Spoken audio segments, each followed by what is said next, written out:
এত ভোরে মাছ কাটছো কেন? বাজারে তো কেউ কিনবে না এত সকালবেলায়। না কিনলে কি আর বাঁচবো? সংসারে পয়সা লাগবে, সেটাও দেখতে হচ্ছে আমাকে এই বুড়ো বয়সে।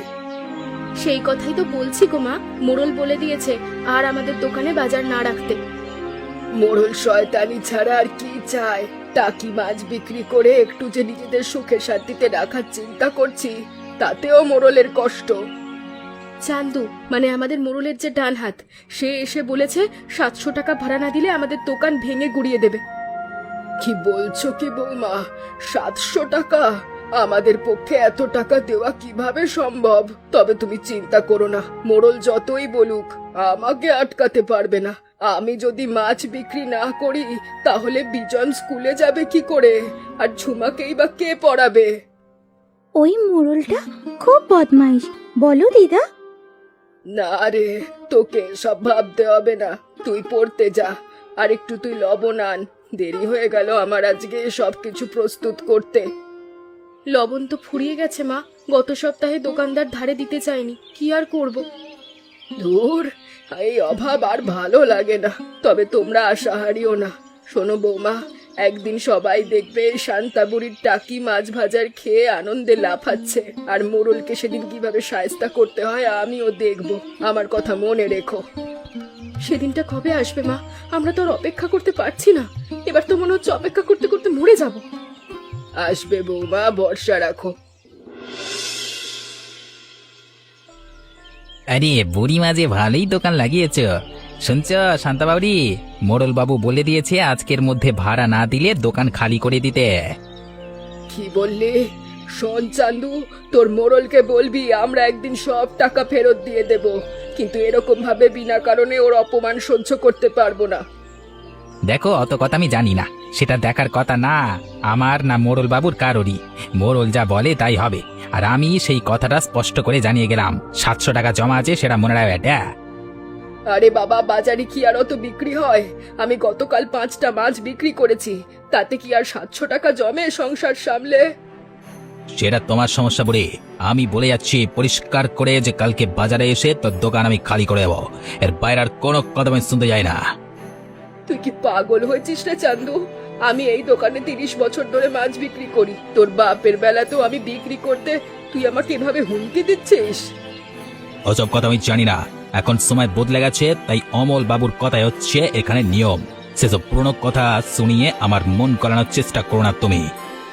ঠিক আছে, বল তোর মোড়লকে শান্তাবুড়ি দোকান খালি করবে না, যা করার সে করুক। তাতে মোড়ল রাগ করলে করবে, আমার কিচ্ছু করার নেই। বুড়ি, তুমিও পস্তাবে, এই কথা আমি বলে যাচ্ছি এখন।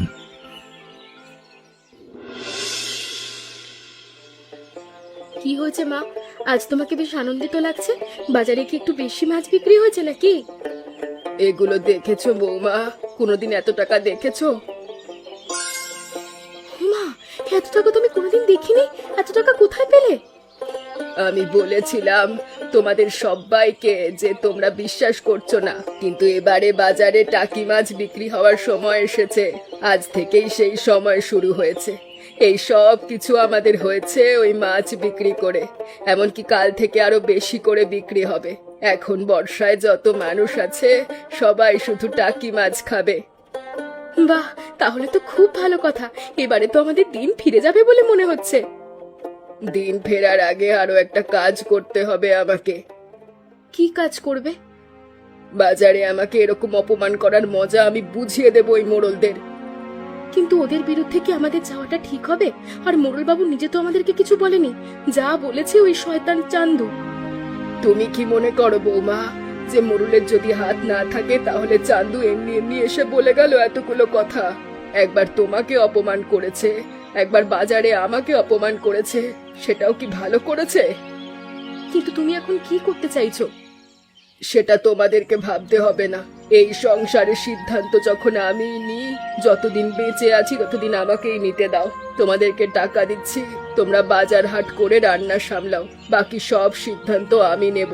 এমন ব্যবস্থা করব যে ওই মোড়ল নিজে আমাদের পায়ে এসে পড়বে। যদি এই বাড়ির উঠানে এসে নাক খত দেওয়াতে না পেরেছি ওই অমল মোড়লকে, তাহলে আমার নামও শান্তা বুড়ি নয়। কোথায় আমার ছেলে, কোথায়? সে তো এখনো ফেরেনি মা। বিজনকে বলো আমি তার সাথে কথা বলতে চাই। এখন আমাদের আর কেউ ধরতে পারবে না। মা, তোমাকে একটা খবর দিতে এসেছি। আমাদের যে জমিটা পড়ে আছে ওটার উপর দিয়ে রাস্তা বানাবে সরকার। কি বলছো বৌমা? সত্যি মা, সকালে সরকারের লোক দেখতে এসেছিল। বলল এই জমির দাম নাকি এখন অনেক। বলল ক্ষতিপূরণ দেবে মা 20 লাখ টাকা। চান্দু অনেক চেষ্টা করেছিল এই জমি বিক্রির টাকাটা ওর মোড়লবাবুকে পাইয়ে দেওয়ার জন্য, কিন্তু আমি সরকারের লোকেদের তার আগে থেকে কিছু টাকা হাতে ধরিয়ে দিয়েছি।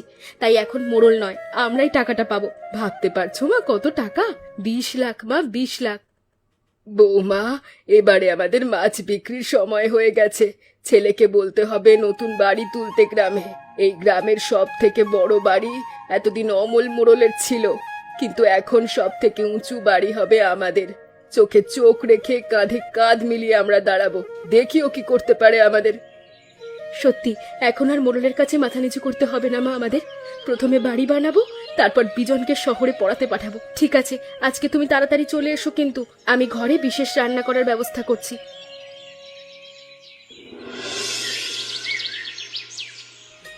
মা, তুমি দেখো আমি কি করেছি। এবারে দেখো, এই বিরিয়ানি খেয়ে দেখো একবার। শুধু তুমি আমি নয়, এই গ্রামের কেউ কোনো দিন খায়নি এরকম জিনিস। শহর থেকে এনেছি একবার আজকে গিয়ে। হ্যাঁ, বিরিয়ানি? বাহ বাবা, এই জিনিস তো এই গ্রামের সাধারণ মানুষ কেন, মোড়ল নিজেও চোখে দেখেনি। হ্যাঁ মা, আর আমাদের এখন অনেক টাকা আছে। আর টাকি মাছ বিক্রির দরকার কি? এখন থেকে আমরা মজা করে দিন কাটাতে পারবো। 2 পয়সা রোজগার করে গ্রামে খুব বড় নেতা হয়ে দেখাতে চেয়েছিল ওই অমল। এবারে ওর মজা দেখাবো। বৌমা, তুমি খেতে বসে যাও, আর বাচ্চাদেরকেও বসিয়ে দাও। আমরা আনন্দ করে খাবো আজকে সবাই একসাথে। হ্যাঁ মা, আর সঙ্গে কয়েকদিন পর বলেছে সরকারের টাকা এসে যাবে, তাই পরেই আমরা ঘর বানানো শুরু করব। তুমি আর দোকানে যাবে না, এমনিতেই চলে যাবে আমাদের এখান থেকে। তুই ঠিক বলছিস তো কোকা, তোর সাথে আমি এই বিষয়টা নিয়ে আলোচনা করতে চাইছিলাম। সত্যি বলছি মা, আমরা এখন বড় লোক। বড় লোকের মা টাকি মাছ ভাজে, বাজারে বসে মাছ বিক্রি করা গরিব লোকেদের কাজ। বিজন ঠিক বলেছে মা, এখন তোমার আর কষ্ট করার দরকার নেই। শহরের বাবুদের দেখেছো কোনোদিন কষ্ট করে মাছ বিক্রি করতে? তারা বাজারে যায় জিনিসপত্র কিনতে, বিক্রি করতে নয়। ঠিক বলেছ তোমরা। সারা জীবন আমরা শুধু কষ্ট করেছি, এখন বসে বসে টাকা খরচ করে শুধু খাবো। তুমি ভেবো না আমি শহরে গিয়ে খুব বড় ব্যবসা করব। কিন্তু তুই তো পড়াশোনা জানিস না, পারবি তো? পড়াশোনা জানবার দরকার নেই মা, টাকা থাকলে আজকাল সব হয়। আর মোড়ল অমলকে দেখিয়ে দেব শান্তার ছেলে কত বড় হতে পারে। ওই মোড়ল তাকে দোকান ভাঙতে লোক পাঠিয়েছিল মা, এখন আমি ওকে ভাঙবো। শোন বিজন, আমাদের খুব বুদ্ধি করে এগোতে হবে বাবা। হ্যাঁ মা, এখন দেখো না আমি এখন গাড়ি কিনবো। এই গ্রামে কেউ কোনোদিন গাড়ি কিনবার কথা ভাবতে পেরেছে? সরকার রাস্তা বানাবে, আর সেই রাস্তায় আমরা গাড়ি চালিয়ে ঘুরবো। মা, সবাই দেখুক আমরা কত উঁচুতে উঠতে পারি। ঠিক আছে, এখন চলো সবাই মিলে খাওয়া দাওয়া করে নেওয়া যাক, পরে এই বিষয় নিয়ে কথা হবে। কিরে চান্দু, পায়ের জুতো মাথায় উঠলে কেমন হয় দেখতে পাচ্ছিস তো? কথা না, আমার তো সমাজে মাথা একেবারে হেঁট হয়ে যাচ্ছে। যারা দুদিন আগে ভালো করে খেতে পর্যন্ত পেত না, তারা আজকাল শহর থেকে বিরিয়ানি আনিয়ে খাচ্ছে, মানে আমাদের দেখিয়ে দেখিয়ে। কিন্তু সব থেকে বড় কথা হচ্ছে সরকারের টাকাটা ওরা পেয়ে যাবে। ওই সরকারি বাবুদের এরকম ভাবে হাত করলো, সেটা আমি কিছুতেই মেনে নিতে পারছি না। কি আর করা যাবে বাবু, আমাদের কপাল খারাপ, কিন্তু আমার মনে হয় খেলা ঘুরবে। কিভাবে বলছিস তুই এ কথা? ওরা মাছ বিক্রি করে এসেছে এতদিন, এখন অহংকার আর টাকার গর্বে ওরা মাছ বিক্রি বন্ধ করে ঘর বানানোর পরিকল্পনা করছে, আমি সব জানি। দেখ, আমার মানুষের উন্নতি নিয়ে কোনো অসুবিধা নেই। ওরা আমার থেকে টাকা ধার নিয়েছিল, সেজন্য আমি টাকা চেয়েছি একটু গরম দেখিয়ে। কিন্তু তাই বলে আমাকে টক্কর দেওয়ার জন্য এসব করছে, সেটা তো আমি মেনে নিতে পারবো না। তাহলে কি করবেন আপনি? আমি গিয়ে ওই বুড়ির সাথে কথা বলবো। না বাবু, ওরা এখন ভয়ানক অহংকারী হয়ে উঠেছে এবং গ্রামের কাউকে পাত্তা দিচ্ছে না। আপনাকে ওরা অপমান করবে, এবং আর আমি সেটা কিছুতেই মেনে নিতে পারবো না। দেখ, যত যাই হোক আমি এই গ্রামের মোড়ল। ওরা আমার উপরে হিংসা করছে তো কি হয়েছে, আমি তো আর দূরে সরে থাকতে পারি না। ঠিক আছে, আপনি যেটা ভালো বোঝেন তার উপরে আমি কোনোদিন কথা বলিনি আর বলবো না। তবে সাবধানে যাবেন বাবু। তুইও আমার সাথে চল, আমরা এখনই যাব।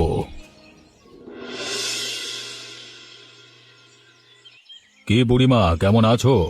শুনলাম তোমার তো এখন অনেক টাকা হয়েছে।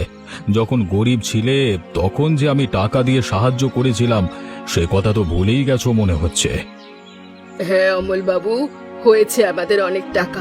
তোমার ভাড়া দেওয়ার মতো টাকা এখন আমাদের আছে। তবু আমি ওখানে আর দোকান দেব না। কেন কেন দেব না? আগে যা ভুল বোঝাবুঝি হয়েছে সেটা আমরা তো এখন মিটিয়ে নিতে পারি। তোমাদের টাকা হয়েছে সেটা তো অনেক ভালো কথা। আমরা সবাই মিলেমিশে থাকবো গ্রামেতে। মিলেমিশে থাকার কোনো কথাই নেই। এই গ্রামে মানুষ যার যার বড় বড় বাড়ি আছে, বড় বড় গাড়ি আছে, তার জন্য পাগল।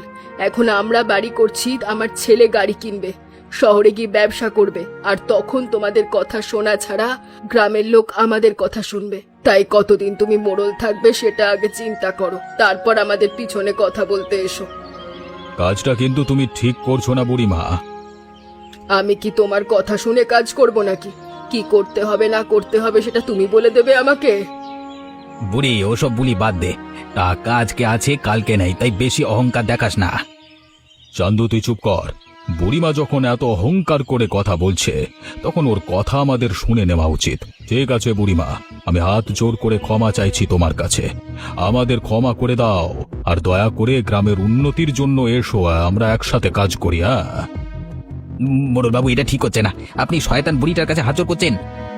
চান্দু, তুই এখনো দেখিসনি কোথায় কোথায় তোদেরকে দিয়ে ক্ষমা চাওয়াবো। আর হাত জোর করো আর যাই করো, তোমাদের কোনো ক্ষমা নেই। চলো যাও এখান থেকে। শান্তা, তুই পাগল হয়েছিস? কাকে কি কথা বলছিস তুই জানিস? ঠিক আছে ঠিক আছে, চলে আয়, আমরা এর পরে ব্যবস্থা করব।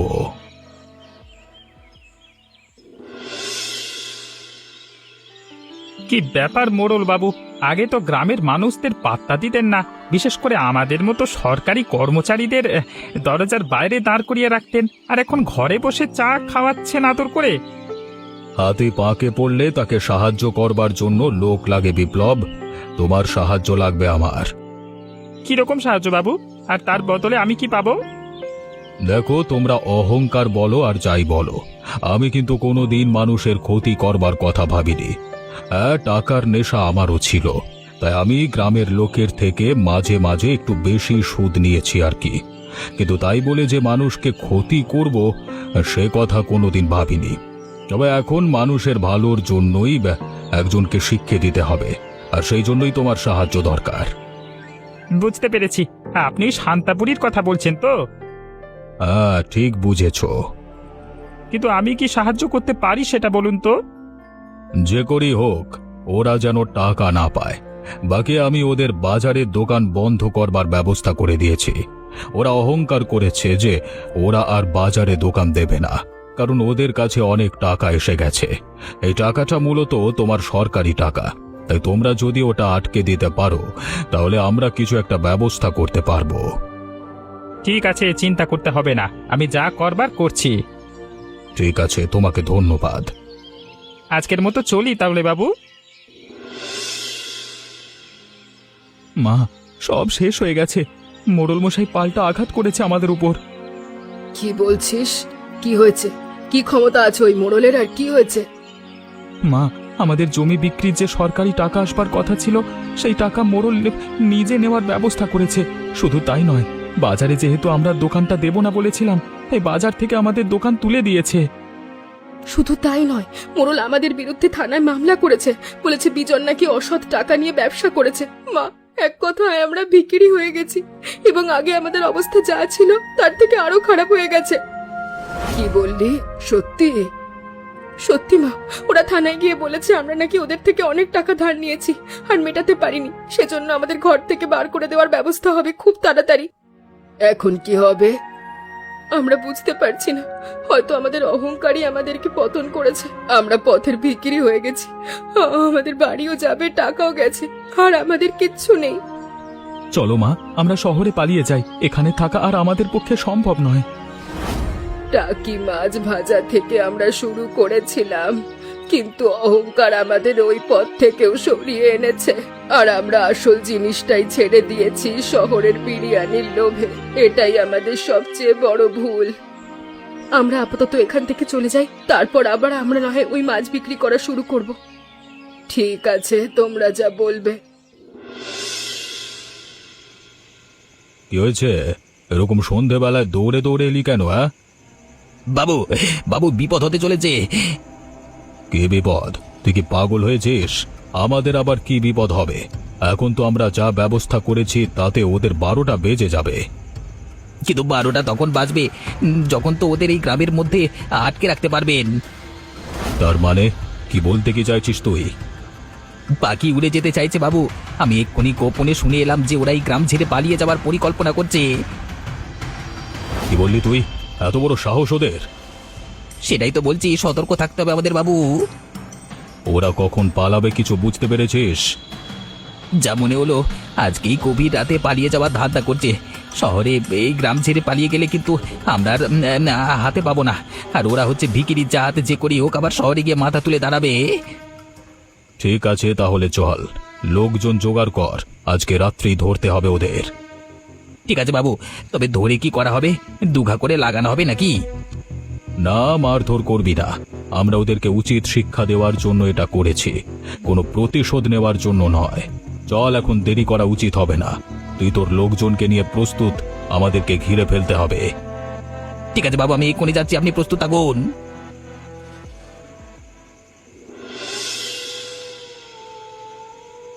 দাঁড়াও বুড়িমা, কোথায় যাচ্ছ এত রাতের বেলা তোমরা গোপনে? হ্যাঁ, চান্দু, কাউকে পালাতে দিবি না। কি হয়েছে? তোমরা আমাদের এরকম ভাবে আটকাচ্ছ কেন? আমরা তোমাদের কি ক্ষতি করেছি? বুড়িমা, একটা কথা আছে যে অহংকার মানুষের পতনের কারণ, আর সেটার প্রত্যক্ষ উদাহরণ হচ্ছে তোমরা। যতদিন না তোমাদের এই অহংকার শেষ হয়ে যায়, তোমাদের এই গ্রাম থেকে কোথাও যেতে দেওয়া হবে না। কেন? আমরা যেখানে ইচ্ছে যেতে পারি। যেতে পারো না, কারণ পুলিশের কাছে অভিযোগ জানিয়েছি। এখন যদি তোমরা পালিয়ে যাও তাহলে সেটা আইনের পক্ষে আইন অমান্য করা হবে। হাত জোর করছি অমল তোমার কাছে, আমরা ভুল করেছি। আসলে গরিব মানুষ, সেই জন্য হাতে অল্প টাকা আসতেই আমরা নিজেদেরকে অনেক বড়লোক ভাবতে শুরু করেছিলাম, কিন্তু সেটা আমাদের পক্ষে ভুল ছিল। এখন আমাদের ক্ষমা করে দাও। কিন্তু সেটা তো আমাদের কাছে ক্ষমা চাইলে শুধু হবে না। তার মানে?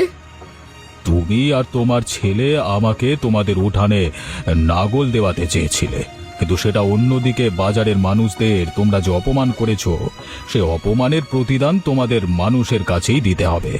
একে আছিস, ওদেরকে ধরে নিয়ে ওদের বাড়িতে চল সবাই। দিদা, তোমার কি খুব শরীর খারাপ লাগছে? আমি আমি শিখে ফেলেছি টাকি মাছ ভাজা। আবার আমরা দোকান দেব, আবার আমরা যেমন ছিলাম তেমন সাধারণভাবেই বাঁচবো। তোমাকে কোনো চিন্তা করতে হবে না। কি বলছিস রে? আমি তো কিছু বুঝতে পারছি না। সত্যি দিদা, তোমার মতো আমি এখন তেলে মাছ দিই, উল্টাই। অনেকে খেয়ে বলেছে আমার হাতের রান্না একদম তোমার মতো। দেখি একবার, আমাকে খাইয়ে দিবি? দেখো দিদা, মা যে মাছগুলো নিয়ে এসেছে এইগুলো আমি ভেজেছি। খেয়ে দেখো, খেয়ে দেখো কেমন হয়েছে। বেশ রে, তুই তো আমার চেয়েও ভালো ভাবছিস। তাহলে আমি এবার একটু শান্তিতে মরতে পারবো। অন্তত এটা চিন্তা থাকবে না যে এই সমস্যা কিভাবে চলবে। আমি এই বয়সে শিখে গেছি যে অহংকার করলে মানুষের কি রকম ক্ষতি হয়। তাই আমি কোনো দিনও অহংকার করব না, এবং আমরা যেমন মানুষ তেমন ভাবেই বাঁচবো।